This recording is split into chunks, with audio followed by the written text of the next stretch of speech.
每一天，无事甲你做伙祈祷。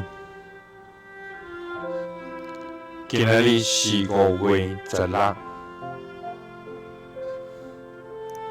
箴言3章34到35節安尼講：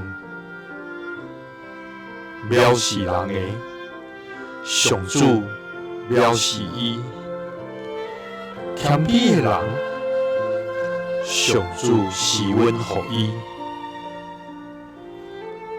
智慧的人會得到尊榮，愚妄的人所得到的是見笑。三甲來祈禱，愛願無藐視人，着謙卑追求智慧的天父。願感謝你，主啊！你是全能的至高上帝，你是阮的救盤，阮的避難所，阮的金牌，阮的冠帶。你是去做阮的保護甲幫贊。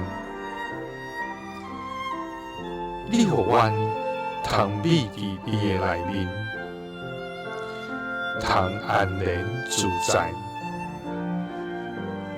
主啊，我要來稱頌你的奇妙偉大，也要來高舉你的聖名，因為對永遠到永遠，你是阮的上帝。主啊，求你賜阮謙卑的心，予阮知尊重每一個人，因為每一個人攏是你所創造甲疼痛的。主啊，予阮無藐視軟弱的人，也無記笑跋倒的人，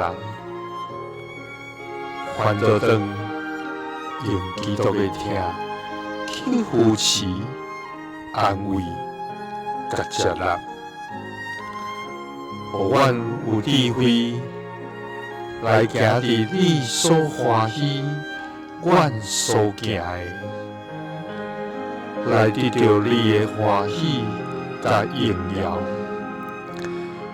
祈禱是奉主耶穌基督的聖名，阿們。耶穌聽你，賜你平安。